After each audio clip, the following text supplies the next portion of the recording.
we will look back in months ahead and say this was the week when the Conservative Party essentially decided that Boris Johnson was going to get away with it. Right. That's what's really going on.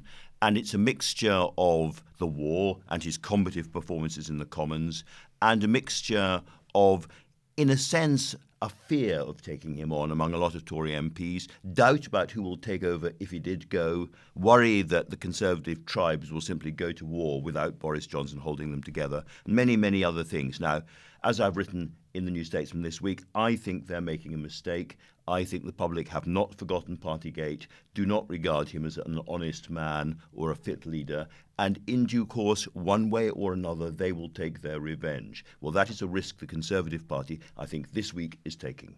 So interesting, because there was a suggestion perhaps that Tory MPs were less likely to vote down Labour's motion than perhaps was first assumed. Is that because they're scared of public opinion, their constituents, how they'll look in the local elections? Yeah, no, I think it is interesting when you look at the reasons why the government introduced this amendment. There was clearly a fear that you would get some Conservative MPs abstaining on the vote, and that would obviously look really bad for the government. So what they've decided to do is concede slightly and say, OK, well, let's just kick this into long grass. What can we do in the future? Let's look at it. But the problem for the government in that respect is that there are multiple things that are going to happen before then. We're going to have the local elections coming up. We're going to have the Sue Gray report. So there are some obstacles the government's going to have to face over the coming months before we look at the investigation again. It's a really interesting sort of tactical decision, Freddie, isn't it? Because kick that can further down the road, kick it again.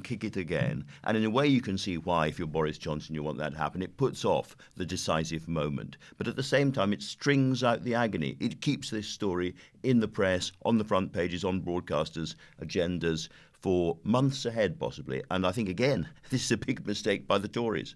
And Andrew, you've written now it's time for the people to decide. Will those local elections in May be read as a referendum on Partygate now that it's all back into the fore?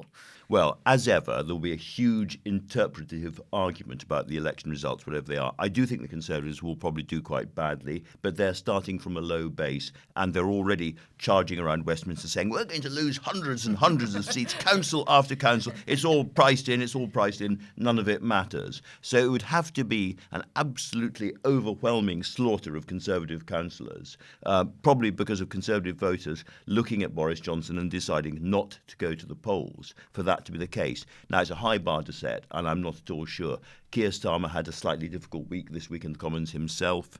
I am probably more interested in the Wakefield by-election, because by-elections have a kind of totemic significance in the weird Westminster way of looking at things that local elections don't.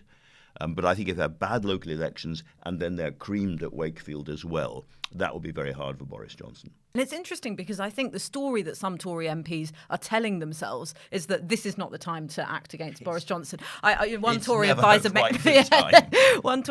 said to me, we did depose Margaret Thatcher during the first phase of the Gulf War. So they know that story about the Ukraine war is a bit of a thin one. And it seems to be more about the fact that there isn't an obvious successor. Yeah, no, I would agree with that. We speak to Tory MPs at the moment, and some of them will go for the argument it's about when, not if. But the question is, when is that going to happen? Is it going to be of course it in will be years' when, not time? if. At some point Johnson is going to leave. That is inevitability, but that might be a few years ahead. So yeah, and I agree with Andrew. I think you're right there.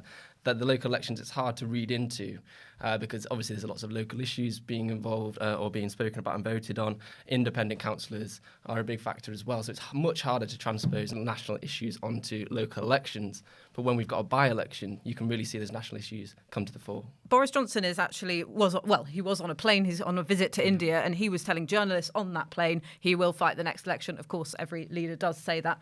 Do we think he will fight the next election if you think he's sort of I am beginning to think he will, and here's why. We go back to what Freddie was talking about it's never quite the time. There's always a reason to put it off. The Conservative Party used to be thought of as the most ruthless, least sentimental party organisation in Britain. I think it no longer is, certainly on the ruthlessness side. They're looking for any excuse. And so the thing that I keep hearing at the moment is we're going to see how things are in the summer. Let's wait and see how it all looks in the summer. Once the Sue Gray report's out, once all the fines have been settled and all the rest of it, we'll look at that. Well, nothing happens in the summer in British politics, in midsummer. Then we're into the party conference season, and I can just see Boris Johnson with Zelensky's support behind him and on a great kind of Ukrainian crusade, having a triumphant party conference, and then it's too late to move him. Then we're into the slow or fast process towards the next general election, and they've lost their moment because they'll say we can't change leader just before an election. So I think, by and large, it's much likelier than not that he will lead the Conservatives into the next election. And is that a good thing for Labour? I remember hearing from within Labour's leadership office that actually the best case scenario for them is Boris Johnson staggering on because he's dented the Conservative Party's reputation so much. There's an interesting argument going on about that because a lot of people say, he is damaged goods. He is morally unacceptable to lots of, as it were, middle ground, middle Britain, middle Conservative votes, and that's what will kill them at the election. But there are other people. I've talked to quite a few senior Labour MPs from the north of England who say, no, he is still regarded as an extraordinary advantage because my voters don't really see him as a Tory. They see him as one of them. And there's no other Conservatives who's like that. And therefore, there are certainly lots of Northern and Red Wally type Labour people who think that Boris Johnson, even this damaged, is still an asset to the Tories. But Freddie, you've written that Tory MPs are playing a dangerous game if they try and stick to Boris Johnson. Yeah, I think so. But you do have to look at the alternatives that there are to Boris Johnson. They have also become tainted with whether it's tax scandals or part of Partygate as well. We've got to remember that Rishi Sunak is also a senior politician who has been fined. So if you do make the switch, you have to look at the alternatives. And I think that is one of the things that Tory MPs are looking at the moment. They're going, okay, well, Boris Johnson's clearly got lots of problems. Where else do we go? And that's one of the problems. And if you did want to look ahead to the next election, you have to see who you would put to voters there. Well, I can give you a little mini scoop of interpretation. Yes, please. If Boris Johnson goes now or soon, the next Prime Minister will be Ben Wallace, the Defence Secretary. I think he is overwhelmingly likely to win that contest at the moment, not just because of the work he's been doing over Ukraine, but because, paradoxically, he is himself quite close to Johnson. It was in his house that Johnson's original leadership campaign began to be planned. The two of them are very close. Ben Wallace does very little media. He doesn't showboat at all, but he is seen by a large range of Tory MPs, including a lot of sort of moderate, generally anti-Johnson MPs, as a thoroughly safe pair of hands. And if you look at the alternatives, if you look at Jeremy Hunt, who was not a supporter of Brexit, if you look at, though I think he would be a very strong contender, and if you look at Liz Truss being widely mocked for her Instagram posing and so on, I think Ben Wallace is the guy they go for. And is he on manoeuvres? Everyone is always on manoeuvres. This is politics. It never, ever stops. But if he's on manoeuvres, they're very subtle, clever, quiet, self-deprecating manoeuvres. If you could have a self-deprecating manoeuvre, I'm not sure you can. And you mentioned Keir Starmer's difficult week in a week that should have been a good week for Labour. I mean, he got himself into a bit of a tangle at PMQs. What happened there? So this is very, very unfortunate for Keir Starmer, who I think is a thoroughly straightforward, decent and honest man who's all for probity. But he accused the Prime Minister of saying in a private meeting of Tory MPs, the 1922 committee, on Tuesday evening, that the BBC's coverage of the Ukraine war was too soft and not acceptable. I can't remember exactly the words he used, but the BBC had not done well over the Ukraine war.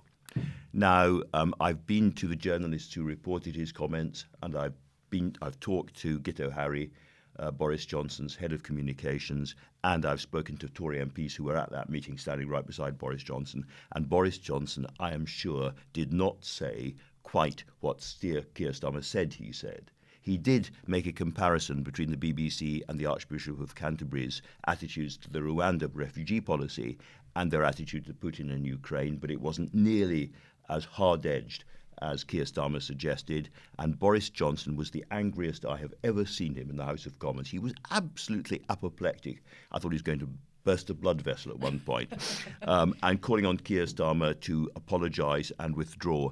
And I have to say, from what I can see, looking at the detail of what happened, probably Keir Starmer should apologise and withdraw. OK, because he spent a lot of time on it on PMQs, didn't he? He was listing the BBC reporters who have been out there reporting on the Ukraine war. Yeah, and I think that was a big slip up for Keir Starmer, because he had the opportunity to really focus on Partygate and try and convey the meaning it had for voters. If you look at Keir Starmer's performances over the past few months on Partygate, the best ones have been when he's been serious, when he's tried to relate Partygate to the experiences of people during the pandemic, rather than this sort of mock disbelief, oh, look at the Prime Minister, what is he doing again? He wasn't able to do that because he moved on to the BBC, and as Andrew, as you said, Boris Johnson was apoplectic about that, and he was able to focus on that. So what you ended up having is a back and forth over what was said, what wasn't said, rather than a focus on the issues at hand. And what it means is that every time from now on Keir Starmer accuses Boris Johnson of being a liar, of misleading the House of Commons, Boris Johnson has said, well, the honourable gentleman himself misled the House of Commons and was forced to apologise for it. Roars behind him of Tory MPs. So it is a big loss, as it were. I've been hearing that constituents are still angry about Partygate. MPs are still getting letters and emails flooding in, not as many as the Barnard Castle row, but still, they're coming in and making Tory MPs in particular feel particularly uncomfortable. I just wondered, Andrew, you came on this podcast a while ago and you said that you were angry about it personally.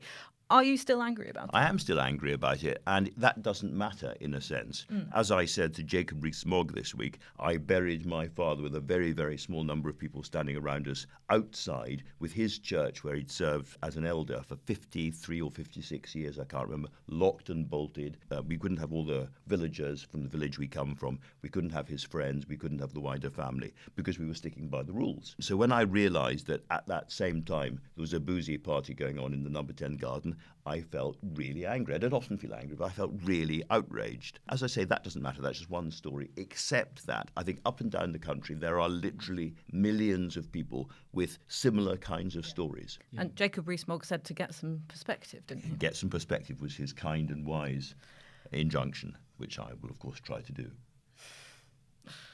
Yet again, it's been a heck of a week. Another one coming. Yeah, thanks so much for coming on, both of you, and I'm sure we'll have you back on very soon. Thank you very much. Thank you very much.